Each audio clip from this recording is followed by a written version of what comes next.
మా ప్రియతమ అన్నగారు మరి మా ప్రకాష్ అన్న ముద్దుల అల్లుడు శ్రీ రామ్మోహన్ రావు గారి పుట్టినరోజు సందర్భంగా మరి వారి స్వగృహానికి విచ్చేసిన పెద్దలందరూ కూడా ఆశీర్వదించడం జరిగింది, మరి అభినందించడం జరిగింది. మేము పిల్లలందరం కూడా వారిని అభినందించి మరి ఇప్పుడున్న పరిస్థితులల్లో ఈ పుట్టినరోజు జరుపుకోవడం అవసరమా లేదా అనే దానికంటే ఎక్కువ కూడా ఈ సందర్భంగా 10 మంది కలుసుకొని మరి ఆహ్లాదకరమైన వాతావరణంలో మరి ఒక సాయంత్రం గడపడము, మరి ఒకరికొకరు మన విషయాలన్నీ తెలుస్తూనే ఉన్నాయి.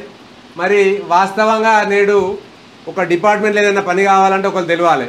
మరి మన సంఘంలో ఉన్నాం, మరి ఆ సంఘ పెద్దలు కూడా అందరు ఇక్కడ ఉన్నారు, మరి ప్రకాష్ అన్న కూడా సంఘంలో బాధ్యులై ఉన్నారు. మరి వేరే వేరే కులాల మరి ప్రొఫెషనల్స్ అండ్ అఫీషియల్స్ అని ఒక టీం పెట్టుకుంటూనే ఉన్నారు. మరి మన సంఘంలో కూడా ఎందుకంటే ఇప్పుడు రైస్ మిల్ల ప్రతినిధి ఉన్నారు, ఇక్కడ రకరకాల వ్యాపారాల ప్రతినిధులు ఉన్నారు. మరి మాకు కరెంట్ డిపార్ట్మెంట్లో ఏమైనా పని పడుతుంటే ఎవరివి కలవాలి, మరి ఏమైనా మున్సిపాలిటీలు ఉంటే ఎవరు కలవాలి అనేది కూడా ఉన్నది.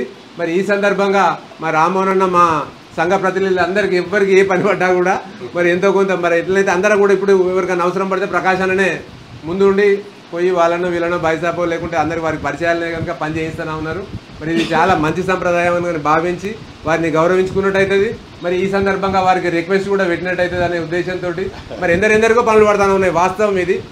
మరి మనకు కూడా ఈ సందర్భంగా మనవి ఏంటంటే వాస్తవంగా ఒక అఫీషియల్స్ అండ్ ప్రొఫెషనల్స్ అనే ఒక సంస్థను ఏర్పాటు చేసి దానిలో సభ్యులను చేస్తే చాలా బాగుంటుందని ఆకాంక్షిస్తూ మరి ఈ సందర్భం అవునో కాదో తెలియదు, అయినా కానీ నేను చెప్పడం జరిగింది. మరి మా రామ్మోహన్ రావు గారికి హార్దిక హృదయపూర్వక జన్మదిన శుభాకాంక్షలు తెలియజేస్తూ శతాయుష్యుడై వెలుగొందాలని మరి ఇటువంటి పుట్టినరోజులు మరెన్నో హ్యాపీగా జరుపుకొని వారి కుటుంబ సభ్యులందరికీ కూడా హ్యాపీగా వండుకుంటూ మరి ఆ దేవదేవులందరి ఆశీర్వాదాలు లభించాలని మనస్ఫూర్తిగా కోరుకుంటూ అందరి తరపున శుభాకాంక్షలు. Thank you.